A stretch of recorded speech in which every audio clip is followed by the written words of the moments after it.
All right, folks, we're out again. This is the West Virginia Bigfoot Research Center, and we're out here interviewing a man, Dan Lee, and what he had pointed out is an enormous stick structure that was put up almost overnight. And we're going to let Dan give you just a few particulars on it. Yeah, I come up here about 2 months ago, and it wasn't there, and I spent the weekend up here, and just overnight it was there. And I thought it was pretty crazy, but Mike should come up and check it out. How tall do you guys think those trees are that are used in that structure? Those logs got to be at least 30 feet, or not, if not more. You can tell by the fence posts are 4.5 foot out of the ground below. Oh, okay. Yeah, there you go. You can use them for size right there.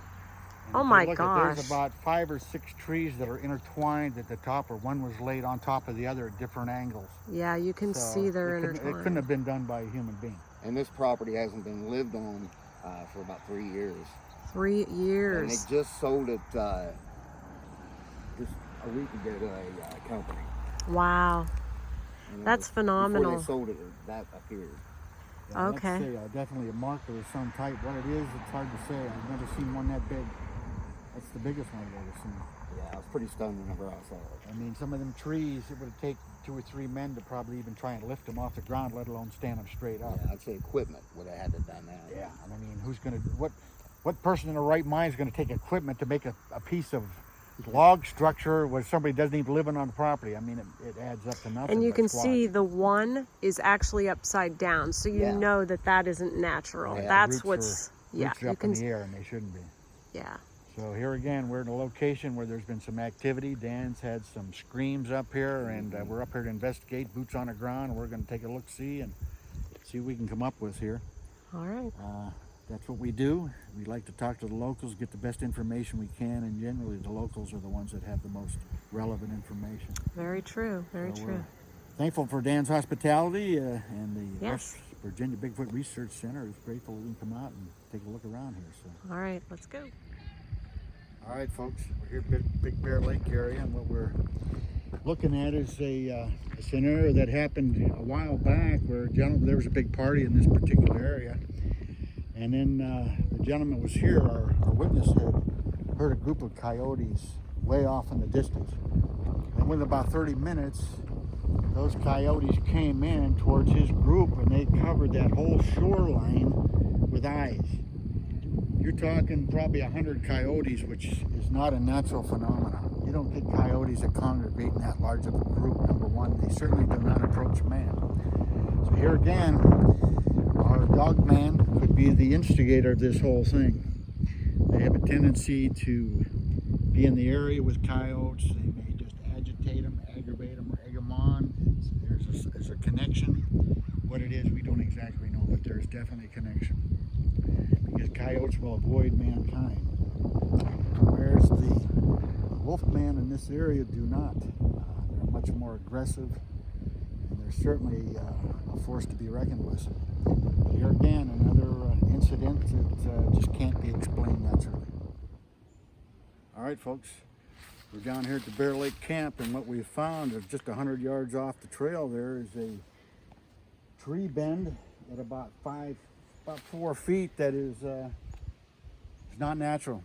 A human being couldn't bend a tree over like that. It's been bent and twisted.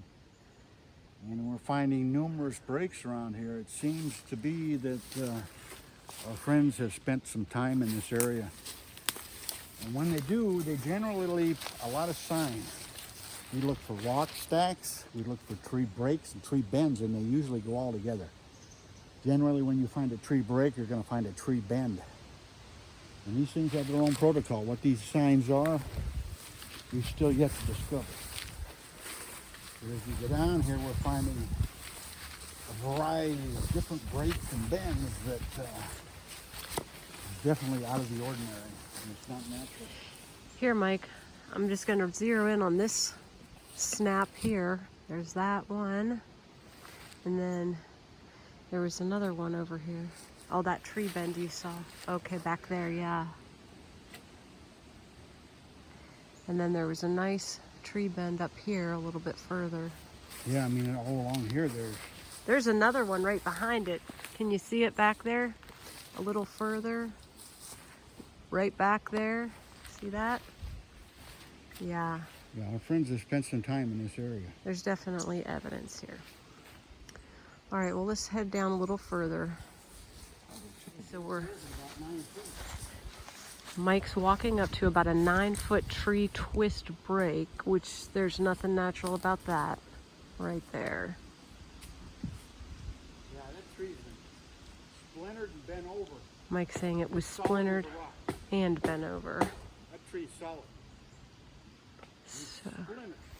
wow. Tree splinter is about 8 foot in height. It would take something at least 8 feet. Grab that thing and snap it over. He said you'd have to be 8 feet to snap that at that height. And there's a double break. There's another one snapped right next to it. Oh, I see it, yeah. It's not Yeah. natural. And look at this pile here that's crisscrossed. That's a little unusual. There's almost an overwhelming amount of evidence in this area here that these things are in here. I can see more stuff as I look down the hill. My Oh, gosh. I see that one. Mike's spotting some more breaks and twists. Mike, look at this one right up here. I mean, this is the first time we've been in this area, and I mean, it's right there? everywhere. That's twisted. Yep. Holy. And that's how high. My gosh, well, the one below it is too. Look They're at both it. twisted and snapped. Shoot. You roll the break. Oh, that is really high. You're looking at what, 14 feet? That one there is about 10 feet. That's about 15 feet, if not higher. Closer to 18 feet. Wow. And the tree is still alive, but these branches Saying the tree's still alive. broken probably last year, I'd say. But that's not natural. Well, let's go down Now, just. this is a natural one here that broke off that top tree, but that is not. All right. Another one right over here.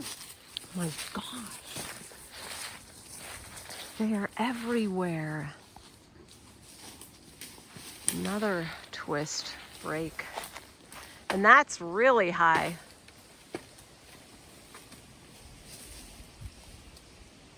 Now, it's not snow load, it's not wind.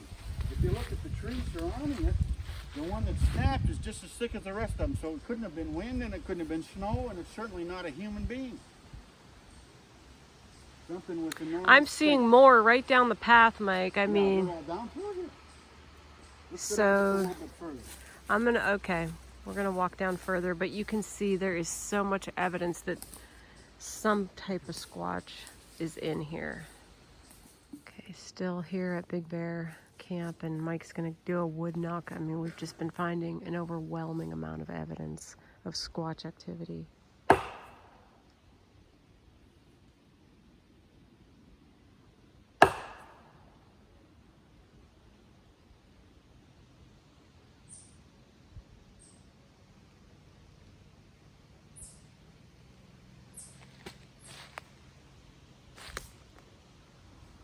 I'm gonna do a call. Gonna do a call. Another tree break.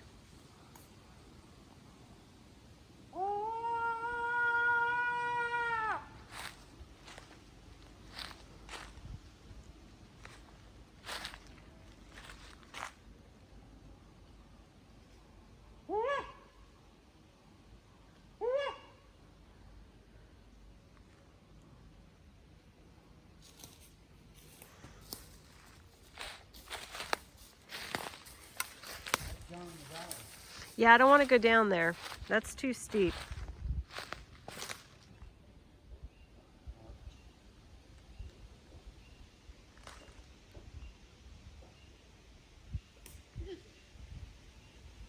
I don't know. Sounded like several knocks. Sounds like a wood.